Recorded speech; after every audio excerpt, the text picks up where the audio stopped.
Today, we will be discussing how to read labels. It's really important you read the labels of the foods before you purchase or eat them. There are many manufacturers that list their foods as low fat, a good source of fiber, or claim that they have lower cholesterol. These statements don't give you all the information you need, so it's very important that you learn to read labels and make educated decisions on the foods you consume. Once you learn how to read the labels the right way, you have so much variety added into your TLS weight loss solution lifestyle. TLS focuses on low glycemic impact eating. This means by eating the right kinds of food, along with the right amounts of foods, your body will always be healthy and in a fat-burning mode instead of being in starvation mode and fat storage mode. Most people look at food labels. Unfortunately, they do not know what to look for. When surveyed, most people stated that they looked at the calories, fat, and carbohydrates on labels, yet they didn't know what the numbers on the label actually meant or how to choose one food over the other based on the particular label. We are going to teach you the correct way to read labels, so it isn't what you cannot eat with TLS, but what you can eat with TLS. There are certain areas on labels that you should pay attention to. These include the serving size, fat, carbohydrates, fiber, proteins, and ingredients. Let's tackle these one at a time, starting with serving size. Serving size is the recommended portion of food to be eaten. For example, the label may state that the food has 2.5 servings. If we eat the entire food, we just consumed 2.5 servings of that food instead of the single serving size. So essentially, that food should last for 2.5 servings, not the one like the way we eat. Now, just because the serving size may suggest that the food is one serving, make sure you pay attention to the remaining parts of the label too. The second area we are going to focus on is the total fat, which is made up of saturated, monounsaturated, polyunsaturated, and trans fat. Notice we skipped right over the calories. We do not focus on calories on TLS and realize that 100 calories of a fresh, organic apple is not the same as 100 calories of cookies. Also, beware of labels that say fat-free. Fat-free foods may have more sugar in them and essentially contain less than 1/2 grams of fat per serving. But if you eat the entire bag of the food, it is still a high-fat food. In order for a food to be classified as low fat, it must have 3 grams of total fat or less per serving. However, with TLS and low glycemic impact eating, we recommend 5 grams of total fat or less per serving, except for the good or healthy fats. Some examples of these healthy fats are foods like salmon, avocado, nuts, natural nut butters, and oils. So if you're looking for a bottle of olive oil, for example, perhaps your bottle says 1 tablespoon is 14 grams of fat. Since the olive oil is a good and healthy fat, you should consume the entire tablespoon. Just remember, just because you're able to eat the 14 grams of fat in the oil doesn't mean you can eat 14 grams of junk food. And remember, 5 grams of fat or less on any food except those healthy or good fats. The third area we are going to discuss is total carbohydrates. Total carbohydrates are made up of fiber, sugar, and of course, the complex carbohydrates like breads, cereals, potatoes, and rice, to name a few, that are found in the food. Also listed under the carbohydrates section may be sugar alcohols and glycerin. The fiber and sugar are listed separately as an indentation of the total carbohydrates, so it's easy to determine where most of the carbohydrates in the food are coming from. For example, if the total carbohydrates are 15 grams and the fiber is 10 grams, you know that most of those carbohydrates are from fiber. You may hear of something called net carbohydrates or impact carbohydrates. These net or impact carbs of a food are not always listed on the label, but they are easy to determine based on the information given on the label.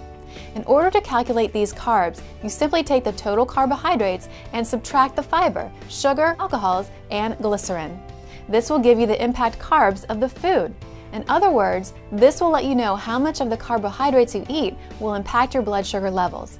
Ideally, you want to have the net carbs of the food you eat to be a single digit. So 0 to 9 is optimal, 10 or more is high. It is important to remember that not all food brands will list the sugar alcohols or glycerin on the label. Also keep in mind that most grain foods will rarely result in single net carbohydrate values. Many of the carbohydrates in foods like breads, pasta, potatoes, rice, dried beans, and other grains can slow weight loss, even if they have a great source of fiber.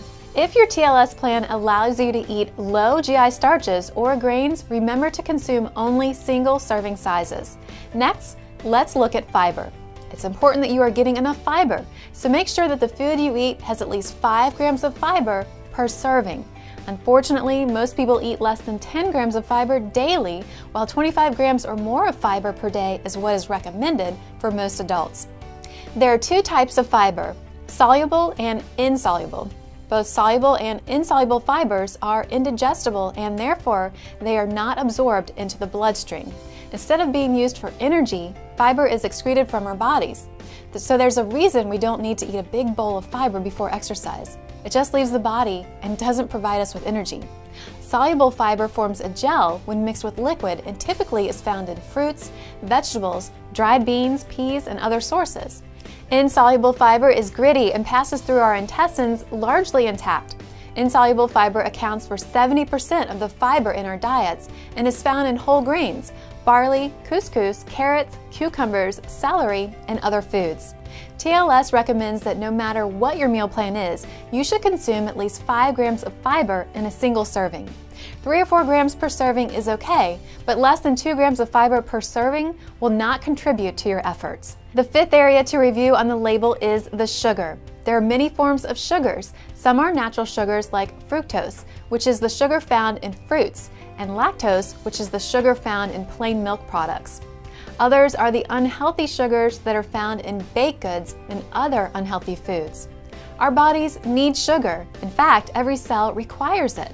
However, many people choose the wrong kinds of sugar and consume too much of it. When looking at sugars on the label, remember to look for 5 grams of sugar or less per serving, except in dairy products. Dairy products, including milk, cheese, yogurt, and other forms of dairy, contain lactose. Since this is a natural sugar, it's okay to consume more than 5 grams. An example of this is milk. When picking up a gallon of low-fat milk, you would review the label as we mentioned, and you may notice 10 grams of sugar per 8 ounces. Since the sugar found in the milk is a natural sugar, the serving size you can consume is 8 ounces. However, perhaps you decide on a flavored yogurt. You may quickly find the sugar on that to be over 20 grams. It is fair to assume that the first 10 grams of that yogurt is the same natural sugar found in plain milk, but there's an additional 10 grams, which is too much sugar. The 6th area on a food label to review is the protein. Protein is important for metabolism and building muscle mass, which helps burn fat. TLS recommends 4 to 6 ounces of protein per serving for women at least 3 times a day and 6 to 8 ounces of protein per serving for men at least 3 times a day. In order to get these quantities of protein into your diet, it's important that you pay attention to the grams of protein listed on the label. 7 grams of protein will equal 1 ounce serving of protein. Let's say an egg has 7 grams of protein. In order to meet your protein requirement for breakfast, which should be about 4 to 8 ounces, depending on if you are a female or male, you would have to eat at least 4 egg whites, which would be 28 grams of protein. But instead of weighing your food or focusing on grams, TLS simplifies things. Hold out your hand, palm up. Your palm is a great measurement of a single serving of protein. Don't forget the side width of your palm also. Some good, lean sources of protein are lean meats, egg whites, and poultry.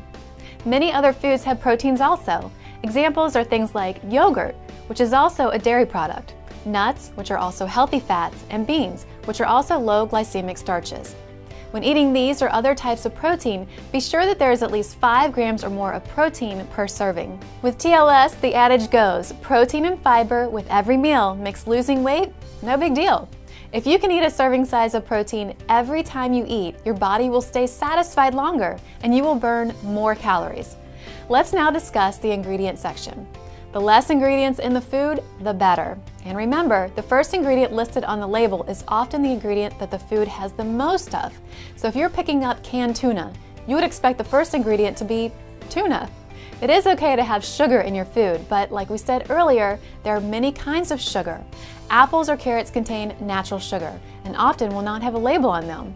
it's important that you make yourself familiar with the various forms of sugar and how they're listed on the label.